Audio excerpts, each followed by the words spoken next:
L'allaitement maternel peut être traumatisant pour certaines mamans. Les femmes abandonnent, pas pour des raisons vraiment valables. Elles vont vous dire non, non, j'en ai assez, je ne peux pas. Ou elles vont me dire la prochaine grossesse, je ne vais même pas essayer. Certaines ont des jumeaux, ce qui est difficile. D'autres, simplement, un enfant, c'est difficile. Je peux vous comprendre. Je suis pour l'allaitement maternel. Et donc, dans cette vidéo, je vais parler du fait de comment mettre l'enfant au sein. Parce que ça, c'est une des raisons pour lesquelles les femmes abandonnent l'allaitement maternel ou alors l'enfant refuse le sein. Si l'enfant n'est pas bien mis au sein, naturellement, il ne va pas prendre le sein. Ou alors, il va le prendre, il va juste prendre le mamelon et laisser la partie noire qui est autour de l'aréole. Et ça va te causer les crevasses. Les crevasses sont traumatisantes. Ça fait mal, ça te traumatise et donc tu vas abandonner l'allaitement maternel. Ça, c'est l'une des raisons pour lesquelles les femmes abandonnent l'allaitement maternel. Donc, si tu comprends à travers cette vidéo, si ces choses que je vais te conseiller, tu n'auras pas de problème. Tu pourras même conseiller à d'autres personnes ou alors à tes filles demain ou après-demain. Première chose quand on pense à l'été, c'est d'être confortable. S'asseoir comme je suis là, je suis en train de m'adosser sur ce mur.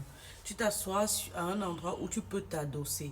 C'est-à-dire que tu peux trouver l'équilibre et ton dos peut être relaxé. Ça, c'est la première des choses. Relaxé. La deuxième des choses, c'est d'avoir le coussin de l'allaitement ou un thé d'oreiller. Le coussin de l'allaitement qui va être là au-dessus, c'est-à-dire ça va soulever l'enfant pour le mettre à ta hauteur. À défaut de que tu ailles chercher l'enfant comme ça, ce qui peut te causer le mal de dos, les douleurs à répétition. Et vous et moi savons qu'il n'y a pas le traitement du mal de dos si ce n'est la chirurgie dans certains cas. Donc, et tu ne veux pas le mal de dos parce que ça va te perturber dans le care of your baby. Like, tu ne pourras pas bien prendre soin de ton bébé parce que tu as mal. Tu ne pourras même pas bien prendre soin de toi-même. La douleur c'est vraiment un sentiment très déplaisant pour certains. Pour tout le monde d'ailleurs. Donc, la troisième des choses, une fois que tu as trouvé le confort, tu as mis le coussin d'allaitement, pardon, qu'est-ce que tu fais? Tu prends ton bébé, tu mets son ventre contre le tien, de façon à ce que son oreille, son épaule et sa hanche soient sur la même ligne. Comme ça, il est couché sur ton ventre comme ça. Il ne va pas chercher le sein, tu ne mets pas sa tête comme ça, comme on met souvent, non, tu le mets comme ceci, de façon à ce qu'il soit, sa tête soit déjà devant le sein. Qu'est-ce que tu fais? Tu soulèves ton sein vers le bas.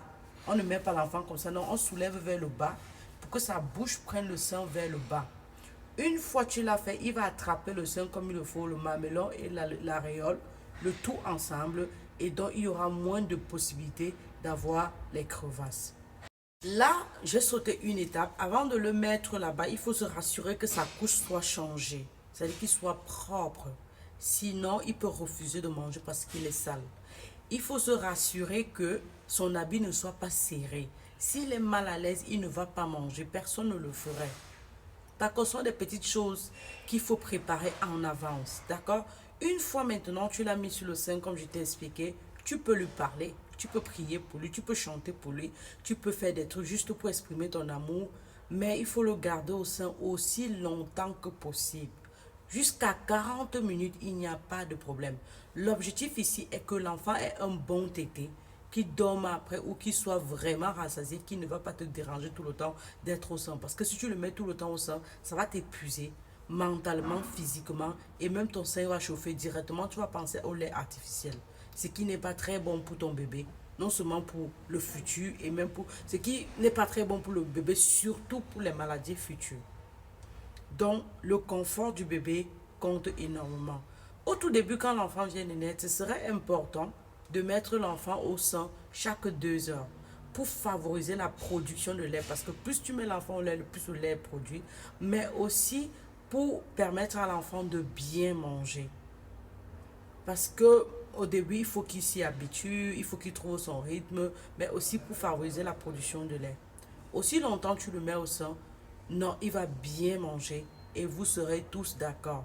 Quand il finit de manger, tu le déposes sur ta poitrine, tu fais son dos comme ceci pour qu'il rôde, ou tu le mets sur la paume de main. Je saurais vous montrer avec une main, mais on met sa tête sur la paume de main comme ça, on frotte son dos pour qu'il rôde afin qu'il ne puisse pas...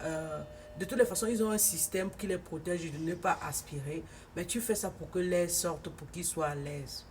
Les femmes maintenant qui rencontrent les difficultés parce qu'elles ont un bout de sein ombiliqué, c'est-à-dire qui est à l'intérieur. Il y a les bouts de sein en silicone souple qu'on vend, que certains enfants ne tolèrent pas, mais il y a d'autres positions de l'allaitement, comme par exemple passer les pieds de l'enfant derrière et que sa tête soit ici. Ça veut dire que ses pieds sont en arrière.